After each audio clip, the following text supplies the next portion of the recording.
जोड़ा साँकों वाला घर।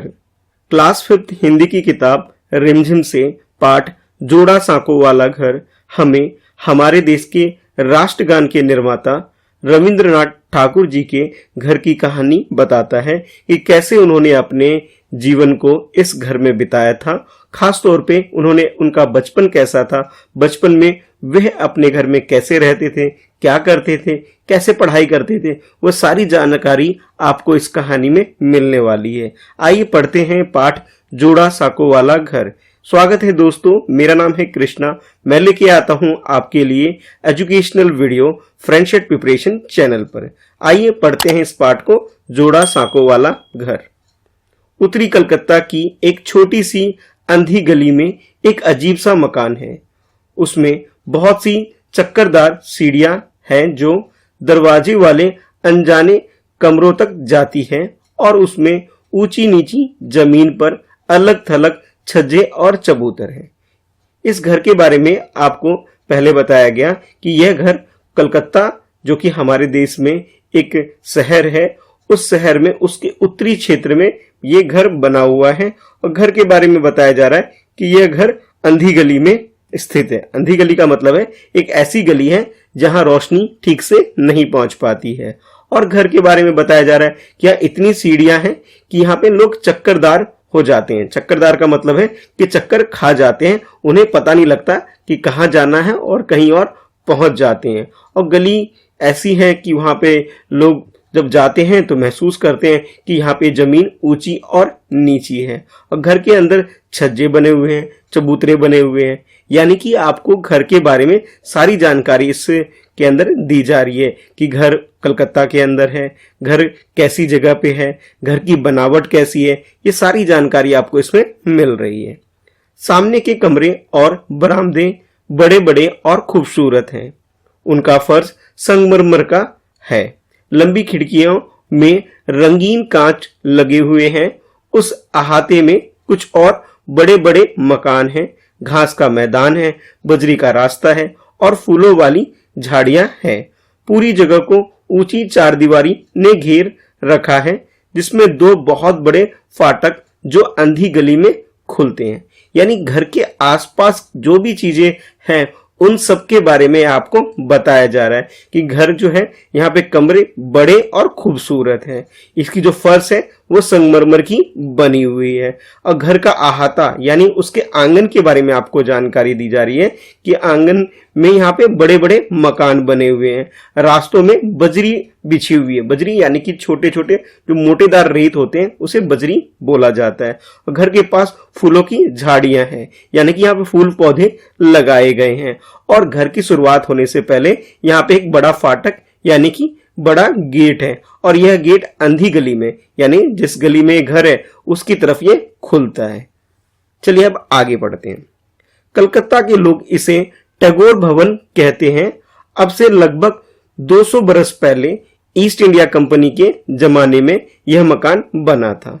यानी हमारे राष्ट्र कवि आप कह सकते हो कि रविंद्रनाथ ठाकुर, जिन्होंने हमारे देश की राष्ट्रगान यानी जनगण मन को जिन्होंने लिखा था, उसका घर है ये जोड़ा साँकों वाला घर, जिसे लोग आज टैगोर भवन के नाम से भी जानते हैं। और यह घर कलकत्ता के अंदर बना हुआ है। जब हमारे देश के अंदर अंग्रेज राज करते थे, खास तौर पे ईस्ट इंडिया कंपनी जब अपना यहाँ पे शासन चलाया करती थी, उस समय यह मकान बना था। यानी कि लगभग 200 साल पहले बना हुआ ये मकान है।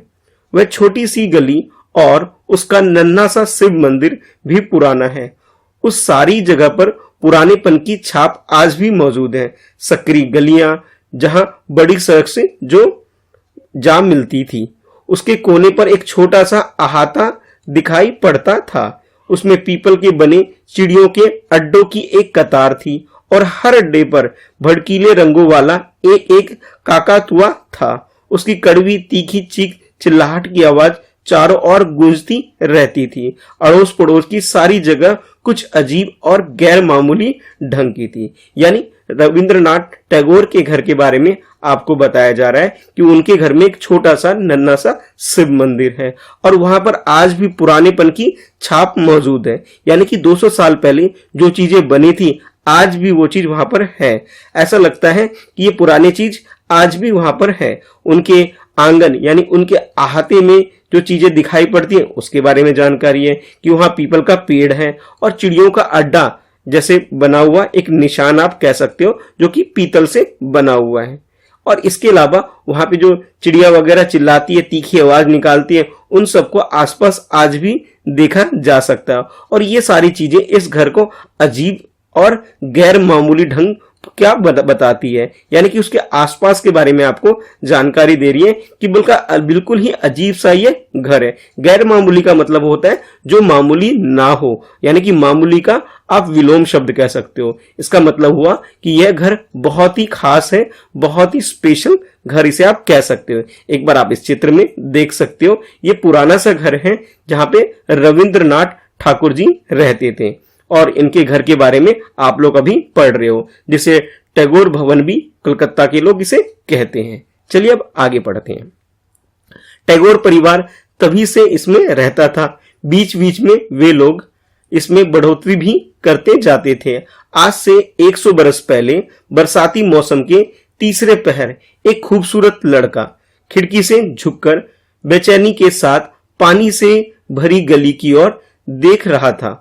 उसने मामूली सूते वस्त्र और सस्ते स्लीपर की जोड़ी पहन रखी थी। उसके केस कुछ ज्यादा लंबे थे। केस यानी कि बाल, यानी कि एक लड़का, यानी कि आपको रविंद्रनाथ जी के बारे में बताया जा रहा है, उनके बचपन के बारे में बताया जा रहा है कि वो बहुत ही सुंदर यानी खूबसूरत बच्चा था जब वो छोटे थे और उनके बाल यानी केस काफी लंबे थे। वह ऐसा लग रहा था जैसे कितने ही दिनों से उसकी हजामत नहीं हुई हो। हजामत का मतलब होता है बाल कटवाना, और उनके चेहरे को देख करके लग रहा था कि काफी समय से उन्होंने बाल नहीं कटवाया था। कुछ लोगों का कहना था कि वह लड़की जैसा दिखता था, यानी कि उनकी शक्ल ऐसी हो गई थी लंबे बालों के कारण कि वो लड़का नहीं बल्कि लड़की जैसे दिखते थे। एक बार उसके स्कूल में एक साथी ने यह अफवाह फैला दी कि वह सचमुच एक लड़की ही है, यानी रविंद्रनाथ जी लड़का नहीं लड़की हैं, ऐसे उनके दोस्तों ने ये खबर फैला दी थी। जैसे कि वो कपड़े पहनते थे तो उनको लगता था कि ये इन्होंने लड़का है और लड़कियों के जो लड़का है उन्होंने लड़की है और लड़कों के कपड़े पहन रखे हैं, ऐसा उनको देखकर लगता था क्योंकि उन्होंने बाल बड़े कर रखे थे। इस बात को साबित करने के लिए उसके साथियों ने उसे चाय पीने के लिए बुलाया। उन लोगों ने उसे एक ऊंचे बेंच पर से कूदने को मजबूर किया क्योंकि उनका ख्याल था कि लड़कियां नीचे उतरने के लिए पहले बाएं पैर उठाती हैं। वह कूद तो गया लेकिन बहुत दिनों तक, यानी कि बहुत दिनों बाद तक उसे उस चाय पार्टी के बारे में कोई संदेह नहीं हुआ। लड़के का नाम रविंद्रनाथ या संक्षेप में रवि था। यानी कि उनके जो दोस्त थे उन्होंने ये सोचा कि ये लड़का नहीं बल्कि लड़की है, और इस चीज को चेक करने के लिए उनके दोस्तों ने उसे चाय पीने के लिए चाय पार्टी में बुलाया। क्योंकि उनके जो दोस्त वगैरह थे, उनके साथ जो पढ़ते थे, उन सबका ख्याल यानी कि उनकी सोच ये थी कि जो लड़कियां होती है जब भी वो किसी ऊंचे स्थान से, किसी ऊंचे बेंच से उतरती है तो पहले अपना दायां पैर की जगह बायां पैर पहले नीचे करती है और उतरती है। इस चीज को चेक करने के लिए उन्होंने रविंद्रनाथ को एक चाय पार्टी में बुलाया और उसके बाद उसे कहा कि ऊंचे बेंच पे से कूदो, ताकि वो चेक कर सके कि ये लड़का है ये लड़की है। और यह बात रविंद्रनाथ जी को पता भी नहीं चला। जब काफी साल बीत गए तब तक भी उन्हें इस बात का कोई संदेह नहीं हुआ। संदेह का मतलब है कोई शक नहीं हुआ कि उनको ये चाय पार्टी क्यों दी गई थी।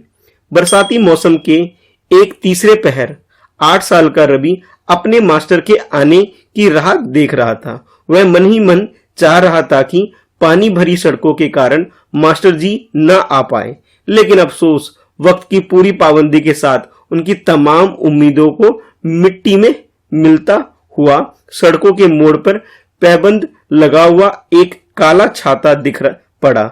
अब अपनी किताब लेकर नीचे के एक मध्यम रोशनी वाले कमरे में जा बैठने के सिवा और कोई उपचार या उपाय न था। यानी कि रविंद्रनाथ जी के बचपन के बारे में थोड़ा आपको बताया जा रहा है कि बरसात के समय की बात है जब वे सोच रहे थे, जब वे 8 साल के थे, कि उनके जो मास्टर जी उन्हें पढ़ाने ना आए। बारिश इतनी तेज हो जाए कि रास्ते में पानी भर जाए, और जब पानी भर जाए तो उनके सर ना आ सके, ऐसे वो उम्मीद लगा करके खिड़कियों वगैरह से झांक कर देखा करते थे। लेकिन जो उनके टीचर थे, उनके जो मास्टर थे, उनकी सारी चीजों के ऊपर पानी फेरते हुए वो खुद समय पे पाबंद उनके जो टीचर थे वो उनके पढ़ाने के लिए उनके घर पे आ जाते थे। और जब उन्हें ये चीज पता लग जाती कि उनके मास्टर जी आ रहे हैं तो फिर क्या करते हैं, फिर वो खुश होने की जगह दुखी मन से एक तरह से उस एक कमरे के अंदर जहां पे रोशनी कम होती थी, यानी कि मध्यम रोशनी वाले कमरे में उन्हें बैठने के अलावा उनके पास कोई उपाय नहीं होता था, और फिर उन्हें जाके पढ़ाई करनी पड़ती थी। जैसे आप लोगों के साथ भी होता है कि कई बार आप लोग पढ़ना नहीं चाहते हैं और आपके मम्मी पापा पढ़ने के लिए मजबूर करते हैं, तो आप लोग भी मन ही मन उदास हो जाते हैं। वैसे ही रविंद्रनाथ जी बचपन में उदास हो जाते थे जब उन्हें उनके सर पढ़ाने के लिए उनके घर पे आते थे। उसकी आंखें नींद से बोझिल हो रही थी, लेकिन रात में देर तक पढ़ना था। अंग्रेजी, गणित, विज्ञान, इतिहास और भूगोल, यहाँ तक कि आदमी के शरीर की हड्डियों की जानकारी पाने के लिए उसे एक नर कंकाल को भी हाथ लगाना पड़ता था। यह अजीब सी बात थी कि मास्टर जी के जाते ही उसकी आंखों की नींद गायब हो गई।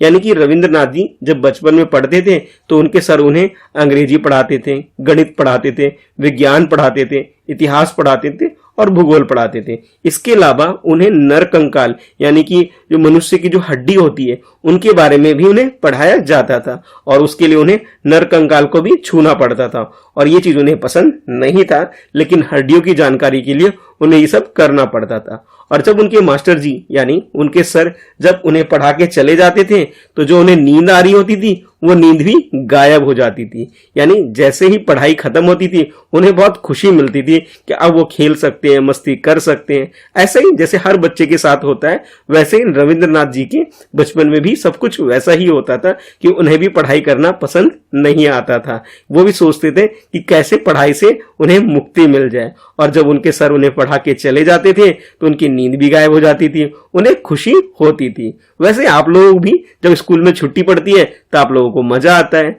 अच्छा लगता है। वैसे ही रविंद्रनाथ जी के साथ भी ऐसा होता था। उस जमाने में बिजली की बत्तियां नहीं थी, यहां तक कि गैस की रोशनी का भी ज्यादा चलन नहीं था। पानी के नल का भी कोई पता नहीं था। नीचे के एक अंधेरे कमरे में जहां सूरज की रोशनी नहीं पहुंचती थी, मिट्टी के घड़ों में भरकर साल भर के लिए पीने का पानी इकट्ठा किया जाता था। नन्हा रवि जब कभी उस कमरे में झांकता उसका बदन सिहर उठता था, लेकिन घर वालों को नदी का भरपूर पानी मिल जाता था, क्योंकि सीधे गंगा से नहर खोदकर पिछवाड़े के बगीचे और अहाते में लाई गई थी। यानी कि उस समय के बारे में बताया जा रहा है कि उसमें पीने के पानी के बारे में बताया जा रहा है कि उनके घर के पास नजदीक में गंगा नदी बहा करती थी, और गंगा नदी से नहर उनके घर के बगीचे में जोड़ा गया था, और उस नदी से पानी उनके घर के बगीचे में पीछे की तरफ आता था, और उनके आंगन में ये पानी पहुंच जाता था, और वहीं से लोग पानी वगैरह पिया करते थे। जब बाढ़ का पानी चढ़ जाता था तो रवि अपने अचरज और बड़ी खुशी से कलकल छलछल करती नदी के पानी को देखा करता था, जो सूरज की रोशनियों से रोशनी लेकर चमक चमक उठता था। कभी कभी छोटी मछलियां धारा के साथ बह आती थी और उस बड़े से तालाब में फिसल जाती थी, जिसमें चाचा ने सुनहरी मछलियां पाल रखी थी। छोटी मछलियों के साथ रवि का दिल भी उछल पड़ता था। यानी कि उनके घर के बारे में आपको बताया जा रहा था कि उनके घर जिस जगह पे था वहां पे गंगा नदी पास में बहती थी।